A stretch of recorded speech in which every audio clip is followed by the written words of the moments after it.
सो सबसे पहले क्वांट्स के बारे में बात करते हैं। देखो सिंपल सी बात है, even 100 percentilers they don't study quant completely. Okay, CAT में ऐसे कुछ क्वेश्चंस आते हैं जो 100 परसेंटाइलर भी हाथ नहीं लगा पाते हैं। ओके, एक हो दो होते हैं। सो ऑलवेज रिमेंबर, आप हर एक चीज नहीं कर सकते हो। So you need to be you need to be very selective. Arithmetic 8 से लेके 10 क्वेश्चन आएंगे। This is the bigger fish. You should do percentages, profit and loss, you should do ratio proportion, you should do SICI, you should do average and mixture and partnership। 8 से लेके 10 question में अगर आप इतना भी कर लोगे, तुम्हारे 5 से लेके 6 क्वेश्चन यहाँ पे आराम से निकलने वाले हैं। अब जो भी मैं कह रहा हूं, ये जो नंबर्स मैं आपको बता रहा हूं, बस इसको साइड में लिखिएगा, बिकॉज इसको एंड में हम टैली करने वाले हैं। ये हो गया तुम्हारा अरिथमेटिक। अब अगर अरिथमेटिक आप अगले 4 महीने भी करते हो तो भी you are in the game, because ऐसा कभी भी नहीं होगा कि अरिथमेटिक पूरा वाइप आउट हो गया कैट एग्जाम से। ऐसा नहीं होगा, इतना एक्सट्रीम लेवल पे नहीं आएगा। Then comes algebra. So you need to decide, क्या आप में अलजेब्रा के 6 से लेकर 8 क्वेश्चन आते हैं, इसकी वजह से मैं अलजेब्रा पे जान लगाऊं, पर मुझे अलजेब्रा नहीं आता तो छोड़ दो। आप ज्योमेट्री कर सकते हो, आप नंबर सिस्टम कर सकते हो, राइट। सो आपको ये देखना है कि किसी भी प्रकार मैं कम से कम 10 से लेके 12 क्वेश्चन के लिए अगले 4 महीने में प्रिपेयर करूं खुद को।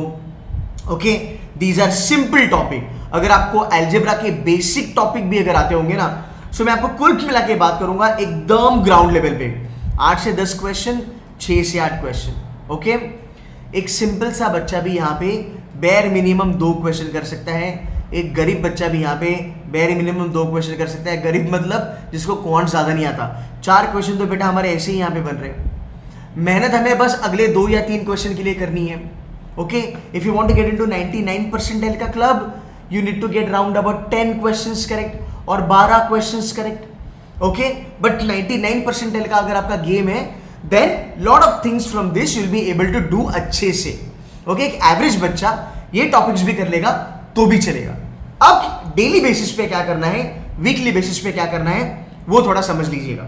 सबसे पहली चीज, 2 पैरामीटर आपको देखने हैं, X axis and Y axis. Okay, देखना क्या है भाई, ऐसा टॉपिक जिसके आने की प्रोबेबिलिटी ज्यादा है और जिसके क्वेश्चन भी ज्यादा आते हैं। वो हो गया अरिथमेटिक, वो हो गया अलजेब्रा, राइट। तो पहले इन दोनों को पकड़ो। अगर अलजेब्रा नहीं आता तो मॉडर्न मैथ्स को पकड़ो and start knocking this things of. So now आपके पास बचे हैं तकरीबन 4 महीने, 18 वीक आपके पास बचे हैं। अगर आप 2-2, 3-3 वीक में भी ये एक चीज कर लेते हो, यू शुड बी फाइन। एक बच्चे से मेरा कॉल हुआ, उसने मेरे को बोला, मेरे कोचिंग वाले मेंटर ने मेरे को बोला 1 वीक में अरिथमेटिक कर लो। मैंने उसको बोला कि ये चीजें सुनने के लिए बहुत अच्छी लगती है, पर जो वो बोल रहे आपको वो गाजर दे रहे।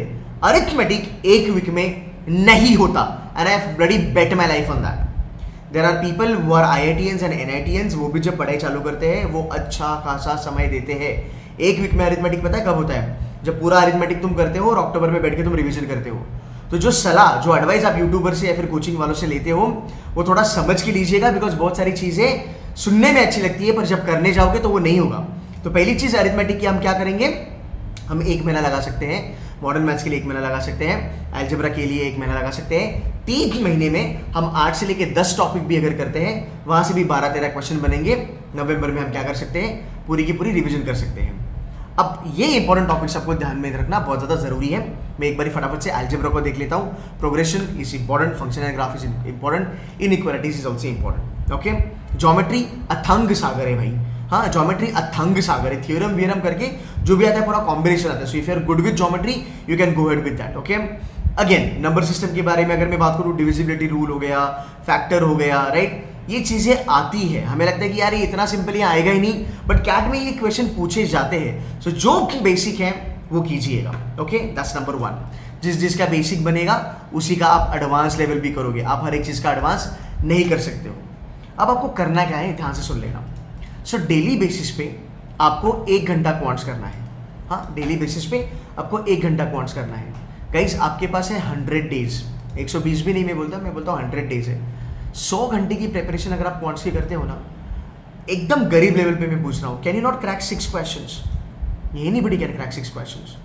इसको मैं आपको और इजी करके देता हूँ। Out of this 6 questions I tell you, you will see minimum 3 questions which are at par with previous year का कैट का question paper. Same copy paste नहीं होगा, फॉर्मेट सिमिलर आपको लगेगा, सॉल्व करने का फंडा सिमिलर होगा, थियोरम सिमिलर होगा, अप्रोच सिमिलर होगा. ये क्वेश्चन आते ही आते हैं. अब ये सुनने में आपको बहुत सही लगेगा, शायद से आपका भरोसा नहीं होगा, बट अगर आप कैट के पेपर उठा के देखोगे, अब ज्यादा नहीं करना, 2025 से लेकर 2017 तक पेपर उठाना, and you will agree with this point. ये बेसिक चीजें होती है जो हम मिस कर जाते हैं. बिकॉज हम सुनते हैं कैट डिफिकल्ट है, क्वांट्स डिफिकल्ट है, नंबर सिस्टम, अलजेब्रा, अरे ये फैकल्टी 100% टाइलर है, ये पढ़ाता है. ये सब नॉइज है, इसको छोड़ो. तुमको जितना आता है बस तुम उसके ऊपर फोकस करो. Whatever you can do basics, do it nicely. जो बेसिक किया उसका advance can you do it nicely.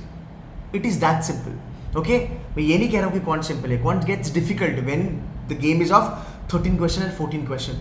वहां तक अगर तुमको जाना है, इवेंचुअली तुम कर लोगे. उसका भी मैं आपको कैलकुलेशन बताता हूँ. अगर आपको 14 क्वेश्चन का या 13 क्वेश्चन का गेम खेलना है, सिंपल सी बात है, आप इतने अच्छे बच्चे हो कि अगस्त में और सितंबर में आप 8-9 क्वेश्चन तक आराम से पहुंच जाओगे. You getting my point? ये लॉजिक है. जिसको लगता है कि मुझे 13 क्वेश्चन मैं कर सकता हूं, मैं आज उस लेवल पे नहीं हूं, पर मेरा मैथ्स बहुत अच्छा है, मेरा बेसिक मैथ्स बहुत अच्छा है, तो वो बच्चा अगले 2 महीने में 7-8 क्वेश्चन तक पहुंच जाएगा. उसका डेल्टा 3-4 क्वेश्चन बाकी है. As simple as that. ये जानना, ये मेंटल एबिलिटी होना, ये मेंटालिटी होना, ये थॉट प्रोसेस होना बहुत जरूरी है. अगर आपका क्वांट्स बहुत ही वीक है, sorry to say, 13 question target करना might be a little off the guard. Okay, because देख यार, मैं सिंपल सी बात बता रहा हूँ, I have been very good with verbal. मेरा बिकॉज नॉन इंजीनियर में मेरा क्वांट्स बहुत खराब था. मैंने सिर्फ अरिथमेटिक, मॉडर्न मैथ्स और ज्योमेट्री भी खेला था, to be very honest. Okay, तो जो चीज़ मुझे 15-16 साल नहीं आई ना मेरे एजुकेशन में, वो मैं all of a sudden CAT में 4 महीने में मैं क्रैक नहीं कर सकता हूँ. The question is, do you have that honesty with your preparation? Write it down. You can only do things which you are good at. Okay, आगे बढ़ेंगे. ये हो गया तुम्हारा क्वांट्स का. क्वांट्स पे डेली बेसिस पे 1 से लेके 2 घंटा तुमको पढ़ाई करनी है. एक ब्रह्मास्त्र मेरा याद रखना, जो भी करोगे डेप्थ में करना, वेट भूल जाना. हर एक चीज करने के पीछे मत पड़ना कि मैं ये भी करूंगा, ये भी करूंगा, ये भी करूंगा. नहीं, 2 घंटा get yourself wired in and just work hard. Okay, so रोज 1-1 घंटा करो, या ऑल्टरनेट डे पे 2 घंटा करो, ऑल्टरनेट डे पे 3 घंटा करो. 3 घंटा आज किया, कल ब्रेक लिया, वापस 3 घंटा लिया. जैसे तुम्हें सही लगे वैसे तुम करो, बट जो भी करोगे आप मेक श्योर कीजिएगा डेप्थ में करेंगे.